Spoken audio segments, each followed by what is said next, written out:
एकादशी व्रत का सबसे पहला नियम है कि आप जिस दिन व्रत करो उसके एक दिन पहले भक्ति का संचार इस हृदय में करो। भक्ति का संचार इस हृदय में कर लीजिए। जिस दिन आप व्रत करो, जैसे एकादशी का व्रत कर रहे हो तो दशमी के दिन शाम का समय जब आवे, रात्रि जब होने लगे, शाम का समय आवे और रात्रि का आप जब भोजन ग्रहण करो तो उस भोजन में कोई ऐसा पदार्थ ग्रहण मत करिए जिस पदार्थ के कारण आपकी एकादशी बिगड़ जाए। एकादशी का दूसरा नियम बहुत ध्यान से सुनिएगा। जिस दिन आपकी एकादशी का व्रत हो उस दिन प्रयास करिएगा कि अपने हाथ से किसी भी वृक्ष की कोई पत्ती टूटे ना। अपने हाथ से किसी भी वृक्ष की, पौधे की, किसी भी वृक्ष की पत्ती अपने हाथ से ना टूटे। बहुत ध्यान दीजिएगा महाराज। एकादशी का ये दूसरा नियम है कि अपने हाथ से किसी पौधे की, किसी वृक्ष की, किसी डाली की कोई पत्ती ना टूटे, इसका प्रयास करिए। यहाँ पर तीसरे नंबर का जो, चौथे नंबर का जो उपाय बताया है, उपवास करने का जो नियम बताया, उसमें वर्णन किया। एकादशी के दिन अगर आपका व्रत है तो आप भूलवश भी डब्बे में रखी हुई रोटी गाय को ना देते हुए कुछ थोड़ा सा फलहार, कोई केला, कोई सेब, जो आप खाते हो, अंगूर, पपीता, जो आप ग्रहण कर रहे हो, उसका थोड़ा सा भाग आप गाय को प्रदान करो। आप गाय को दीजिए। रोटी ही दिए, डब्बे में से निकाल के ले गई, गाय आई है, रोटी देना, देव मना नहीं। बाकी के दिन आप आपके बेटे से कह दो रोटी दिया बेटा जा, पर आप अपने हाथों से, आपका व्रत है तो आप फलहार आप कर रहे हो तो फलहार का ही दान गौ माता को दीजिए। पांचवा वर्णन किया चतुर्थ भाव में, बन सके जितना एकादशी के दिन भगवान का ओम नमो भगवते वासुदेवाय का जाप करें या अपने गुरु मंत्र का स्मरण करें, या जो मंत्र आपके हृदय में समाहित हो, श्री शिवाय नमस्तुभ्यम, ओम नमः शिवाय, राम कृष्ण शिव, जो मन पड़े उसका भजन करें, पर दिल से करें। जितनी देर करते बने उतना देर करें। माला पकड़ने की भी जरूरत नहीं कि माला पकड़ के बैठता हूं तो घट की जिब्या से जप लो नहीं जी, वही उतना में ही पूरा हो जाए, वही बहुत। पांचवा नियम कहा, जिस दिन आपका व्रत रहे किसी निंदक से बात ना करें। निंदक जानते हो, भाई दूज के दिन, दिवाली की जो भाई दूज होती है ना, होली दिवाली की जो दूज होती है, उनमें ऐसा गोबर का भाई दूज बनाते हैं और पास में एक चुगलखोर भी बना है और चुगलखोर के ऊपर ऐसा भाटा धर रहे हैं, एक पत्थर। अब तुम्हारे उधर रखे कि नहीं रखे हमें नहीं मालूम रहे हो, जितने आस्था पे सुन रहे हो, पर हमारे इधर तो ऐसा रहता है, गोबर का भाई बहन बनाए और उसकी पूजन करे, उसके पास में एक गोबर का चुगल चोर भी बना है, उसके ऊपर भाटा धर। कथा वर्णन कर रही है, निंदक से बात ना करें। मान लो किसी ने आकर आपको निंदा कर भी दी तो तुरंत सूर्य नारायण भगवान का दर्शन करें और 3 बार उनका दर्शन कर कर नेत्र बंद करें, तब जाकर वो निंदा जो अंदर गई है, अंदर पवित्रता प्रदान करेगी, तब जाकर एकादशी का व्रत लगेगा।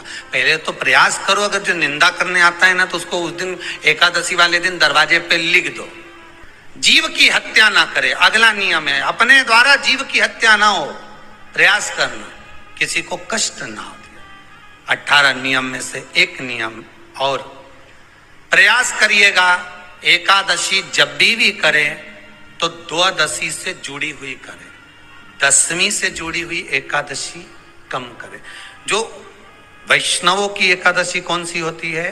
जो एकादशी द्वादशी से जुड़ी हो, दशमी से नहीं। दशमी से जुड़ी हुई एकादशी व्रत कहलाती है और द्वादशी से जुड़ी हुई एकादशी पुण्य फल प्रदान कर कर वैष्णवों को भगवान के चरण में छोड़ आती है। इसलिए एकादशी द्वादशी से जुड़ी हुई होना चाहिए। फिर अगला वर्णन किया गया, महाराज शास्त्र कहता है, अगला वर्णन जो किया गया उसमें बताया, प्रयास करें जिस दिन एकादशी हो उस दिन घर में बुआरी झाड़ू आदि जो लगती है वो दूसरा लगा ले। क्यों? उसका वर्णन है, अगर आप बुआरी लगाएंगे, झाड़ू लगाएंगे, पोछा लगाएंगे तो हो सकता है कोई जीव आपके हाथ के द्वारा मर जाए। क्या करोगे? सारे व्रतों में केवल एक व्रत ऐसा होता है एकादशी का जिसका उद्यापन पहली एकादशी पर भी कर सकते हो। सारे उद्यापन में केवल एक उद्यापन ऐसा होता है, सारे व्रतों में एक व्रत का उद्यापन ऐसा होता है, वो है एकादशी का।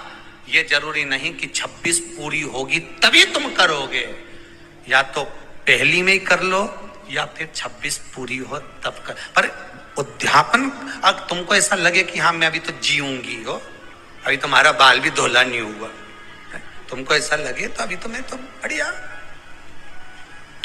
तो पहली पर करने से क्या फल मिलेगा?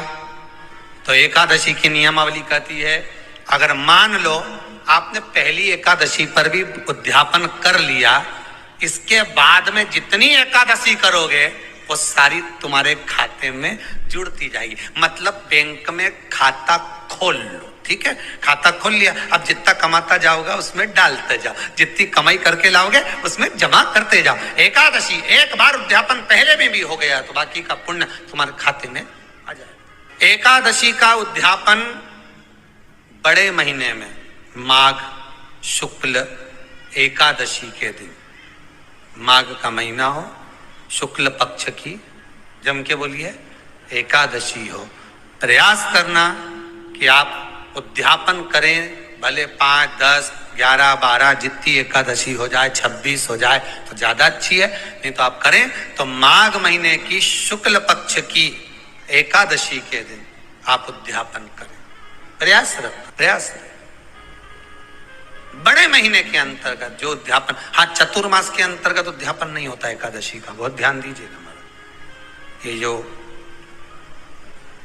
सावन भादो कुंवर कार्तिक जो 4 महीना होते हैं भगवान के शयन करने के, इसके अंतर्गत एकादशी का उद्यापन नहीं होता, और इसके अंतर्गत उद्यापन करना भी नहीं चाहिए एकादशी। हमारा एकादशी का उद्यापन माघ महीने की शुक्ल पक्ष की एकादशी के दिन आप बहुत प्रेम से आनंद के साथ करिए महाराज। परंतु एकादशी के उद्यापन में सबसे ज्यादा अगर कुछ जरूरी होता है तो 24 तरह का नैवेद्य जरूरी होता है। कितने तरह का? 24 तरह का नैवेद्य। अब आप कहोगे गुरुजी उद्यापन हम कर रहे हैं एकादशी का, तो उसमें तो फलहार का हमें नैवेद्य बनाना चाहिए। तो फिर ये पुराण के अंतर्गत स्कंद पुराण में ये चीज लिखी है कि एकादशी का जब उद्यापन करते हैं तो 24 तरह का नैवेद्य बनाकर सिद्ध करते हैं। 24 तरह का नैवेद्य जान रख लेना, हलवा बना लो, खीर बना लो, पूड़ी बना लो, सब्जी बना लो, पकौड़ा बना लो, भजिया बना लो, ऐसे 24 तरह का नैवेद्य अलग अलग चाहिए। पर लोग क्या करते हैं, खोपरा पाक बनवा लेते हैं 1-2 किलो और 24 जगह रख देते हैं। 24 तरह का नैवेद्य रखा जाता है।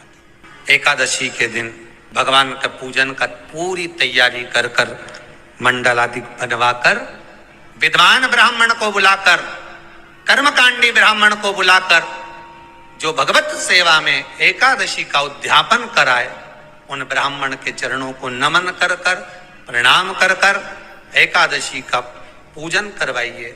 और उस मंडल की पूजन कराकर हवन द्वादशी को कराइए, एकादशी को हवन नहीं। एकादशी के उद्यापन का जो हवन होता है वो द्वादशी को।